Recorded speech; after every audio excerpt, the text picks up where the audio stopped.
الحمد لله نحمده ونستعينه ونستغفره ونؤمن به ونتوكل عليه ونعوذ بالله من شرور أنفسنا ومن سيئات أعمالنا من يهده الله فلا مضل له ومن يضلل فلا هادي له ونشهد أن لا إله إلا الله وحده لا شريك له ونشهد أن سيدنا نبينا ومولانا محمدا عبده ورسوله أما بعد فأعوذ بالله من الشيطان الرجيم بسم الله الرحمن الرحيم لقد كان لكم في رسول الله أسوة حسنة آمنت بالله صدق الله العظيم وبلغنا رسوله النبي الأمين الكريم ونحن على ذلك لمن الشاهدين والشاكرين والحمد لله رب العالمين إن الله وملائكته يصلون على النبي يا أيها الذين آمنوا صلوا عليه وسلموا تسليما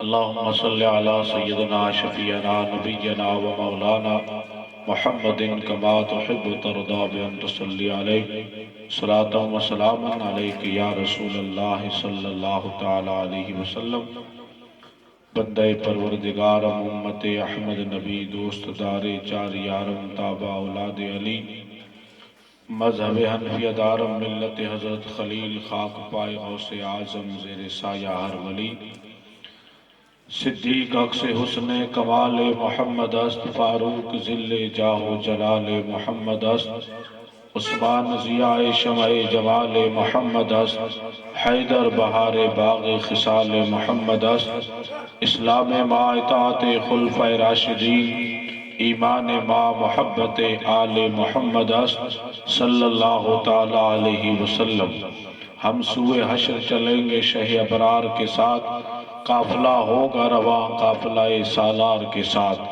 یہ تو طیبہ کی محبت کا اثر ہے ورنہ کون روتا ہے لپٹ کر در و دیوار کے ساتھ اے مظہر ہم بھی سنیں گے کوئی نعت رنگین گر ملاقات ہو گئی شاعر دربار کے ساتھ قوت عشق سے ہر پست کو بالا کر دے دہر میں اسم محمد سے اجالا کر دے بازو تیرا توحید کی قوت سے قوی ہے اسلام تیرا دیس ہے اور تو مصطفی ہے بلند آواز سے بارگاہ رسالت میں درود پاک کا نذرانہ پیش فرمائیں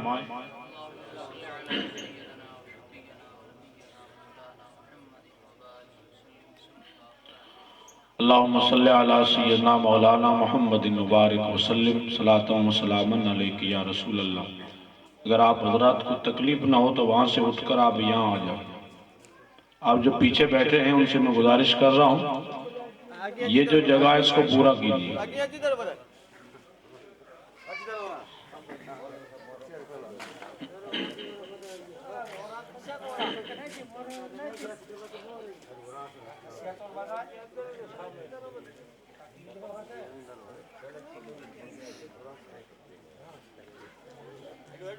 درود شریف پڑھیں اللہم صلی علی سیدنا و مولانا محمد کما تحب ترضى بأن تصلی علیہ صلاة و سلاما علیک یا رسول اللہ صلی اللہ تعالی علیہ وسلم لائق ست تعظیم و تکریم علماء کرام محترم سامعین کرام عزت مآب خواتین اسلام الحمدللہ آج کا یہ بابرکت پروگرام شادی خانہ آبادی کے موقع پہ رکھا گیا ہے اللہ تعالیٰ اس شادی کو خانہ آبادی فرمائے اور غیب سے بے شمار رحمتوں اور برکتوں کا نزول فرمائے ہم سب کی حاضری اللہ تعالیٰ اپنی بارگاہ میں قبول و منظور فرمائے آئیے وقت کے تقاضے کو دیکھتے ہوئے چند باتیں آپ حضرات کی خدمت میں کتاب و سنت کے حوالے سے عرض کرنے کی سعادت اور برکت حاصل کر رہا ہوں اللہ تعالیٰ میری زبان پہ کلمہ حق جاری فرمائے اللہ تبارک و تعالیٰ قرآن مجید فرقان حمید میں ارشاد فرماتا ہے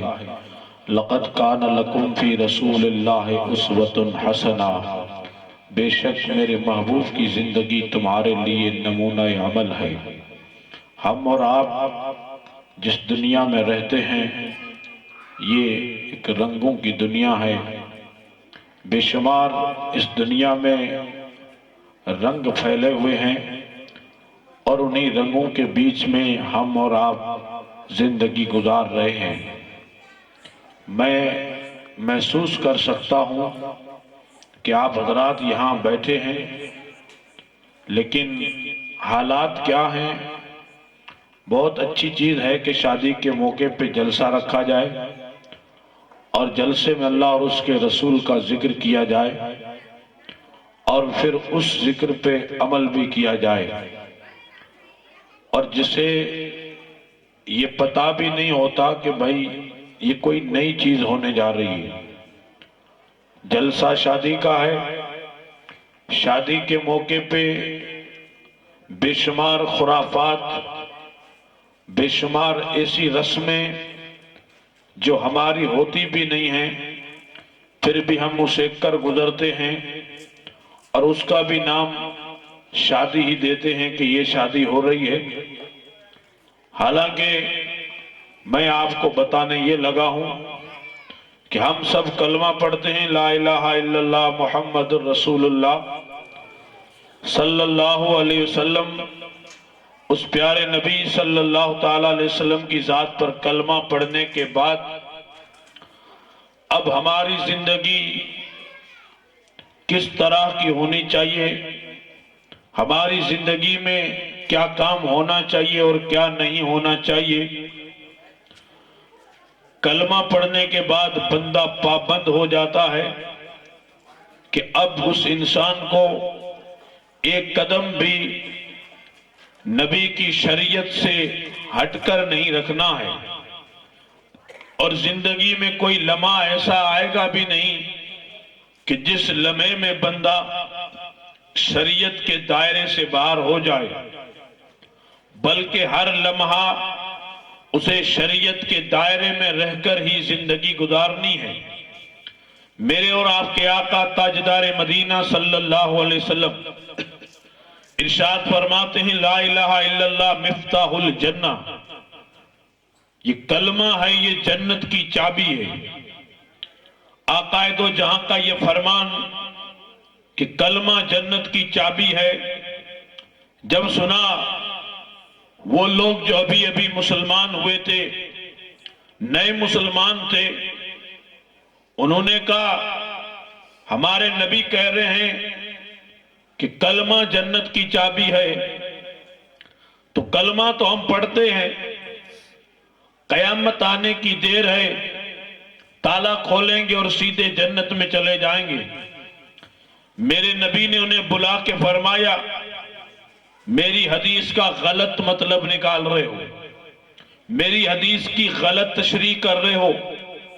یا رسول اللہ، آپ ہی نے تو فرمایا کہ کلمہ جنت کی چابی ہے۔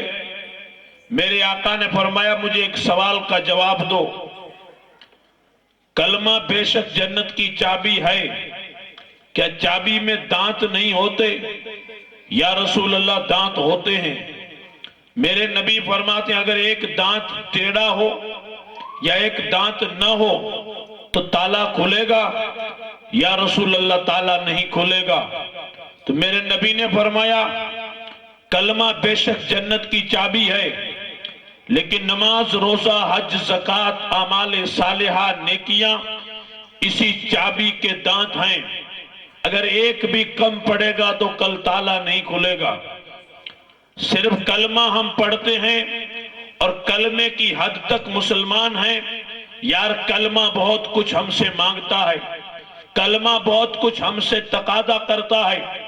میں کسی لمبے چوڑے مضمون کی طرف آپ کو لے جاؤں، اتنا وقت بھی نہیں ہے اور اتنا آپ کے ذہن میں برداشت بھی نہیں ہوگا، بلکہ میں حالات دیکھ کے آپ سے کچھ عرض کروں کہ میرے دوستو، ہمیں جب ڈی جے پہ ڈانس کروایا جاتا ہے تو بہت اچھا لگتا ہے، اور جب میلاد دکھائی جاتی ہے تو ایک نئی چیز لگتی ہے کہ یہ کیا ہو رہا ہے۔ حضور کا ذکر جب کیا جاتا ہے، مدینے والے کو جب یاد کیا جاتا ہے، ان کی آل کو جب بلایا جاتا ہے، جب ان پہ درود پڑھنے کی بات کی جاتی ہے، تو ایک کلمہ پڑھنے والے کو ہی نیا لگتا ہے کہ یار یہ کیا ہو رہا ہے۔ ہم تو صدیوں سے شادیاں دیکھ رہے ہیں، ہمارے یہاں باراتیں آتی جاتی ہیں، یہاں دلہا دلہن بنتے رہتے ہیں، لیکن ہم نے تو جہاں دیکھا وہاں میوزک بجتا ہے، وہاں گانا بجتا ہے، وہاں نوجوانوں سے ڈانس کروایا جاتا ہے۔ یہ آج کیسی شادی کر رہے ہو کہ جس میں ایک مولانا کو بٹھا دیا ہے، وہ کبھی حدیث پڑھتا ہے، کبھی قرآن کی آیت پڑھتا ہے، آخر مطلب کیا ہے؟ تو سن لیجئے گا، اگر راستہ چینج کرنا ہے تو یہیں سے اٹھ کے جاؤ تو تمہارے گھر میں بھی شادی بیاہ کا موقع آتا ہے۔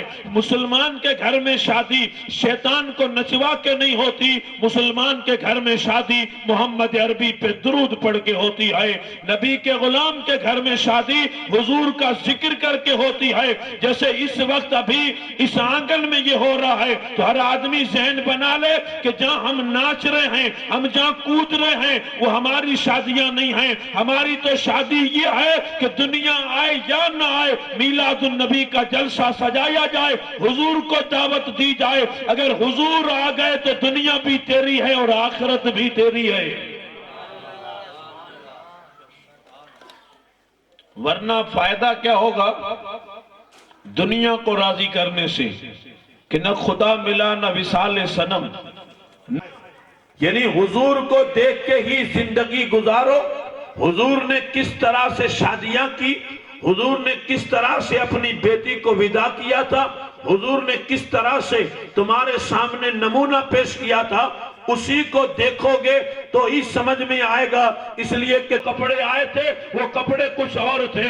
اسی دور کو دیکھتے ہوئے آج سے 14 صدیاں پہلے تیرے میرے نبی نے فرمایا تھا، سنیے گا میرے نبی حدیث میں کیا فرماتے ہیں، فرماتے نساؤن کاسیاتن آریاتن مائلاتن ممیلاتن۔ میرے نبی فرماتے ہیں کہ میری امت پہ ایک دور آئے گا، کلمہ میرا ہی پڑھیں گی، نام میرا ہی لیں گی، لیکن آئے گا 14 صدیاں پہلے تیرے نبی نے جو بتایا تھا کہ آج وہ نہیں ہو رہا ہے، ہم نظروں سے وہ۔ اور پھر شادی کا موقع ہوتا ہے تو ہر آدمی کی اپنی پسند اپنی چوائس ہوتی ہے کہ اس حساب سے کپڑا خریدا جائے کہ جسم پورا کا پورا دکھائی دے۔ حالانکہ یہ کوئی طریقہ ہمارے اسلام میں نہیں تھا۔ اس وقت اگر آپ کو کچھ نوین لگ رہا ہے تو اطمینان رکھیے گا اور دل جمعی رکھیے گا۔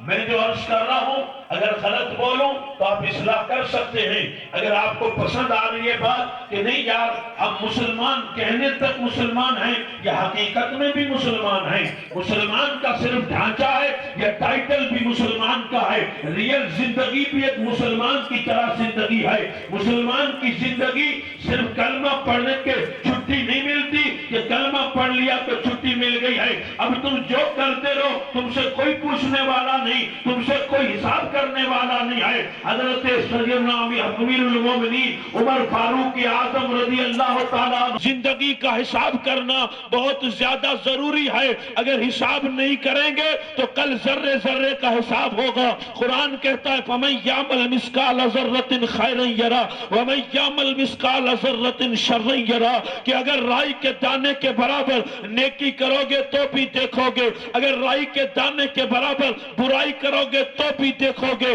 جو کرو گے وہ سب تمہیں دکھایا جائے گا، وہ سب کل تمہیں نظر آئے گا۔ یہ جو ہم چھپتے ہیں موبائل کے کیمرے سے کہ کہیں موبائل کے کیمرے میں کوئی غلط فوٹو نہ آ جائے، کوئی غلط ویڈیو نہ آ جائے، کوئی غلط آڈیو نہ آ جائے، انسان بچتا ہے موبائل کے کیمرے سے۔ اگر کوئی غلط تصویر چھپ گئی سوشل میڈیا پہ وائرل ہو گئی تو آدمی بدنام ہو جاتا ہے۔ اور موبائل کے کیمرے سے ڈرنے والوں، قدرت کے کیمرے بہت بڑے ہیں، جو کرتے ہیں سب اس میں آ رہا ہے اور قیامت میں سب دکھایا جائے گا۔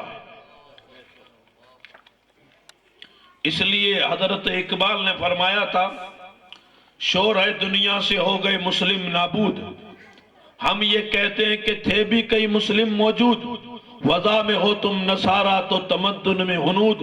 یہ مسلمان ہیں جنہیں دیکھ کے شرمائیں یہود، یوں تو سید بھی ہو مرزا بھی ہو افغان بھی ہو سبھی کچھ ہو، بتاؤ مسلمان بھی ہو۔ یہاں تو ہر ذات ٹائٹل فٹ ہو جاتا ہے، لیکن سوال یہ ہے کہ مسلمان ہو کہ نہیں۔ آج کوئی پوچھے نہ پوچھے کل قبر میں پوچھا جائے گا کہ دعویٰ کرتے تھے مسلمان کا، دعویٰ کرنے سے کوئی مسلمان نہیں بنتا. میں ذمہ داری سے بول رہا ہوں، یاد رکھیے گا، جب کوئی دعویٰ کرتا ہے تو دعویٰ کرنے میں کچھ نہیں جاتا. جب دعویٰ نبھانے کی باری آتی ہے تو سب کچھ لٹانا پڑتا ہے، تب جا کے دعوے پہ دلیل پیش کی جاتی ہے. دعویٰ تو حضرت بلال نے بھی یہی کیا تھا کہ میں مسلمان ہوں. جب دعویٰ کیا تھا تو بلال کا کچھ نہیں گیا تھا، لیکن جب بلال کو دعویٰ نبھانے کی باری آئی تھی تو بلال کے پاس بچا بھی کچھ نہیں تھا. لا الہ الا اللہ محمد رسول اللہ پڑھا تھا تو ایک طرح کا دعویٰ ہی کیا تھا، لیکن جب دعویٰ نبھانے کی باری آئی تو مکے کی زمین پہ لٹا دیا گیا تھا، اور لٹا کے نیچے آگ جلا دی گئی تھی، انگارے رکھ دیے گئے تھے، انگارے جلتے تھے، اوپر بلال کو لٹایا گیا تھا. کہا کیا ہے؟ تو کہا کتنی تسکین ہے وابستہ تیرے نام کے ساتھ، کتنی تسکین ہے وابستہ تیرے نام کے ساتھ. یا رسول اللہ نیند کانٹوں پر بھی آ جاتی ہے آرام کے ساتھ. یا رسول اللہ مجھے نیند کانٹوں پر بھی آ جاتی ہے. وہ جو پھولوں کے سیج پہ سوتے ہیں یار نیند تو انہیں بھی نہیں آتی، وہ بھی نیند کی ٹیبلٹ کھاتے ہیں تب جا کے نیند آتی ہے. ہزاروں لاکھوں کروڑوں روپے کا مالک ہے، بڑے بڑے بزنس اور کاروبار چلاتا ہے، لیکن نیند اسے نہیں آتی. ذرا مکے کے بلال سے پوچھو کانٹوں پہ، پتھروں پہ، انگاروں پہ تجھے نیند کیسے آ رہی تھی؟ تو کہا نیند کا تعلق گولیوں سے نہیں، نیند کا تعلق ٹیبلٹ سے نہیں، نیند کا تعلق دل کے سکون سے ہے، اور دل کو سکون خدا کے ذکر سے ملتا ہے. میں خدا کا ذکر کرتا ہوں اور دل کو سکون مل جاتا ہے. اور صحیح بات ہے کہ دل کا سکون ہی نہیں ہے، ہمارے پاس جو مین چیز ہے وہ سکون نہیں ہے. اور سکون اس طرح سے نہیں ہے کہ ہم بہت زیادہ اس دور میں چلے گئے جہاں چڑچڑاپن بہت زیادہ آ گیا. آدمی اتنا ایک دوسرے سے بدظن ہو گیا ہے کہ ہر آدمی دوسرے کو شک کی نظر سے دیکھ رہا ہے. آدمی بدظن ہوتا جا رہا ہے، اور بدظن اتنا پھیلتا جا رہا ہے کہ کوئی بات نہیں، دوسرے آدمی کو آدمی کاٹنے پہ آیا، دوسرے آدمی کو آدمی برداشت نہیں کرتا. آتما کو سکون نہیں ہے. ایک دور تھا 40 سال پیچھے چلے جاؤ، گھر میں اوڑھنے کے لیے کیا بولتے دھڑکی بھی نہیں تھی. 40 سال پیچھے چلے جاؤ روٹی بھی نہیں تھی، پانی تک نہیں تھا. کہیں کہیں پانی ملتا تھا، تھوڑی بہت روٹی، تھوڑا بہت اناج، لیکن وہ دور بڑا سکون والا تھا، لوگ سکون کی نیند سوتے تھے. 40-50 سال پیچھے جاؤ، جب یہ ٹیکنالوجی، یہ سوشل میڈیا، یہ انٹرنیٹ، یہ موبائل کی دنیا نہیں تھی، بلکہ جب گھر کھلتے تھے تو گھروں میں قرآن کی آواز آیا کرتی تھی. مسلمانوں کے گھر میں قرآن پڑھنے کی آواز آتی تھی، چاروں طرف قرآن ہی گونجتا تھا. یہ زمانے کی ستم گری ہے کہ جہاں قرآن گونجتا تھا وہاں آج گانے گونج رہے ہیں، جہاں قرآن پڑھا جاتا تھا وہاں آج گانے گائے جاتے ہیں. اے قوم تو کہاں جا رہی ہے؟ تیرا آئیڈیل گانے بجانا نہیں، تیرا آئیڈیل خدا کا قرآن ہے. قرآن کو سینے سے لگا، یہاں بھی کامیاب رہے گا، قبر میں بھی کامیاب رہے گا، محشر میں بھی کامیاب رہے گا. سبحان اللہ. نعرہ تکبیر، نعرہ رسالت، نعرہ حیدری، علماء اہل سنت، نعرہ تکبیر، نعرہ رسالت. ورنہ دولت سے، پیسے سے، جاگیر سے، پروپرٹی سے، ناچنے سے، کودنے سے سکون نہیں ملتا. سونے کی اینٹیں پڑی تھی حضرت صہیب رومی کے پاس، کمی نہیں تھی، بہت سونا تھا، خزانے تھے، سب کچھ تھا. لیکن جب مکے سے جا رہے تھے ہجرت کر کے مدینے، تو مکے کے کافروں نے روکا تھا کہ تو جا رہا ہے تو یہ سونا چاندی ہم تجھے لے جانے نہیں دیں گے. تو کہا مجھے سونا چاہیے بھی نہیں، مجھے چاندی بھی نہیں چاہیے، میں کلمہ پڑھتا ہوں محمد عربی کا، اور جو کلمہ پڑھتا ہے وہ مٹی کو ٹھوکر مارے تو خدا مٹی کو بھی سونا بنا دیتا ہے. یہ سونے کی اینٹیں، سونے کا خزانہ رکھ کے میں کیا کروں گا؟ میں تو کلمہ پڑھتے ہی امیر بن گیا، گیا تھا. اگر میں نے کلمے کی قدر کی ہوتی تو کلمے کا حال یہ تھا. فاروق اعظم کے دور پہ جب روم فتح ہوا تو روم کا بادشاہ اپنے محل میں جو چٹائی جو قالین بچھاتا تھا لوگ اس کو دیکھنے کے لیے جاتے تھے. اتنی قیمتی چٹائی تھی. لیکن جب اسلام کا غلبہ ہوا, اسلام نے فتح کیا تو وہی چٹائی مدینے میں آئی. اور جب مدینے میں آئی تو عمر فاروق نے کہا یہ چٹائی مسجد میں نہیں, یہ وہاں بچھاؤ جہاں مسلمان جوتے اتارتے ہیں. اس لیے دنیا کو اوقات پتہ چل جائے کہ محمد عربی کا غلام دنیا کا امام ہے. دنیا کی دولت اس کے قدموں کے دھول کے برابر ہے. کا کاروبار کرو, پیسے کماؤ. پیسہ ہی دنیا ہے, پیسہ ہی زندگی ہے, پیسہ ہی سب کچھ ہے.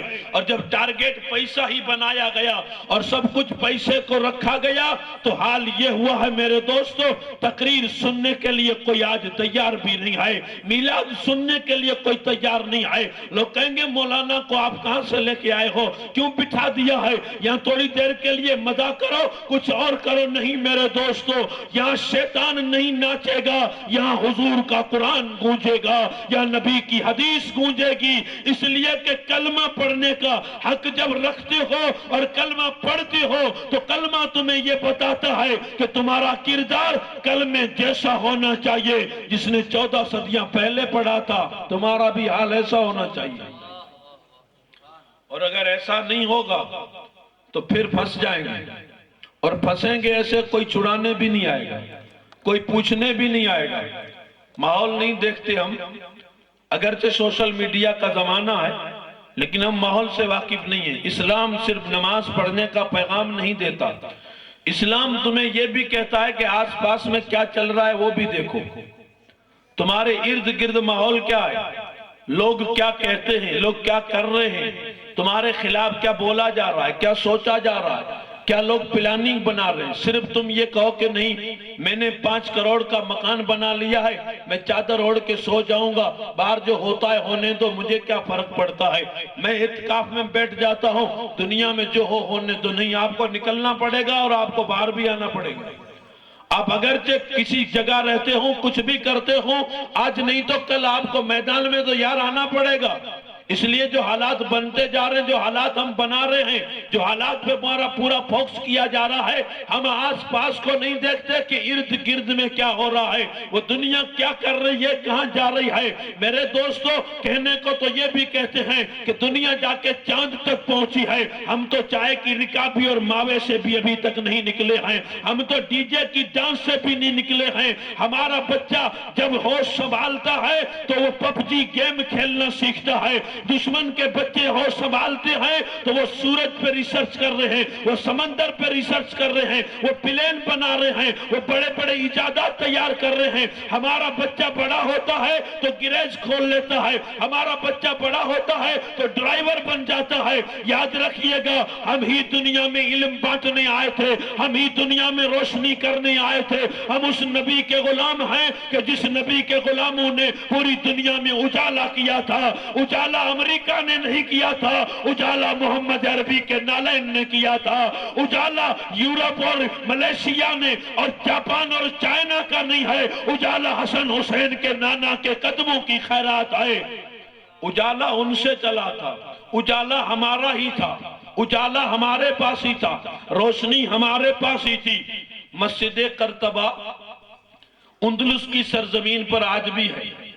آپ جب سرچ کریں گے گوگل پہ مسجد قرطبہ کے نام سے تو آپ کو ایک مسجد کا فوٹو دکھایا جائے گا, اور اس کے نیچے اس کی پوری تاریخ لکھی ہوئی کہ یہ مسجد کون سی ہے.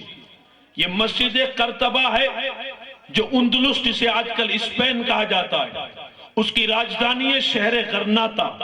اس غرناطہ میں وہ مسجد آج بھی موجود ہے.